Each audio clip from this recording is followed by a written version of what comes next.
Chako twak mano yanga okinyi makawuono wakili. Wang'eyo ni ng'anyo osebedo ka timore pacho kae, jo Kenya mathoth osebedo ka yudore kama tek kalore ni moko kuomgi yudo hinyruok, moko kuomgi johera maggi ichielo gi magina kata ichielo gi lisasi ma wit ngimagi e ng'anyo makamano. Penjo mapenjo kawuono, ang'o ma inyalo chulgi kata chudo nyalo bede yo machalo nade, lai mane mowinjo bed ni giluwo mar mondo mi ochulgi kata bedo ni johera magi motho ok nyal duogo, hinyruok ma gintiere godo seche moko en hinyruok ma gibiro bedo ka gidak godo e ngimagi duto.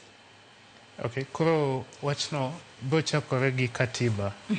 Katiba wacho ni ka haki mari okethore, ka rights magi obedo violated, to nitie gik ma court nya timoni. Court nya chiwo order luongo ni declaration ma wacha ni gima notimore ni rach. Court nyalo chiwo order mar compensation kata chudo. Koro gimokwongo en ni wachno onego dhi court. To kapok odhi court, to sani apani Attorney General ma Kenya en nyalo iluonge ni Dorcas Oduor. Kanyo en mochung'e, nikech kata kidhi court ma court ochiwo order ni mondo chuli, to ng'ama nyiso jaluo machielo miluongo ni Mbadi mondo gol pesa en the Attorney General. Awacho kamano nikech nitie joluo manohinyore kinde Moi, Professor Edward Okong' Ayugi gini modhi court mochul, but cases gi ochung' kacha pok omigi pesa. Mapani gima ne Gitobu openjo e barua manondiko kodwoko babacha, gima ne baba wacho ni oji mondo bi owuo, to Gitobu wacho ni gimidwaro ken wuoyo en action. Koro outside the court system, kokidhi court, to ntie kaka administratively the Attorney General nyalo tero wach e parliament mondo ochiw order mondo jogo ochul. To in fact gipacha to gima duong' mano onego bed ni timore sirikal miluongo ni BBG, jomoko luonge ni blood based government, jomoko luonge ni sirikal mamanywanda.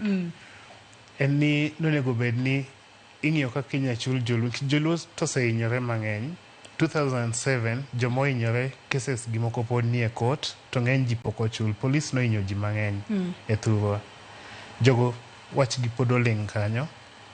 2017 ji ochako hinyore kendo, jogo wachgi pod oling' kanyo.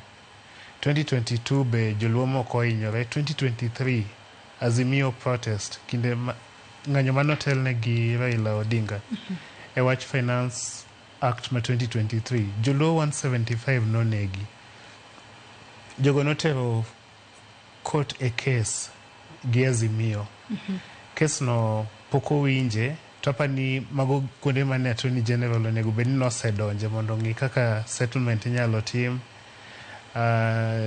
Osiepna Kaluma gini mane parliament nonego bed ni osenyiso Mbadi mondo ogol pesa mondo ochul jogo. Koro gima temo wacho penjo bende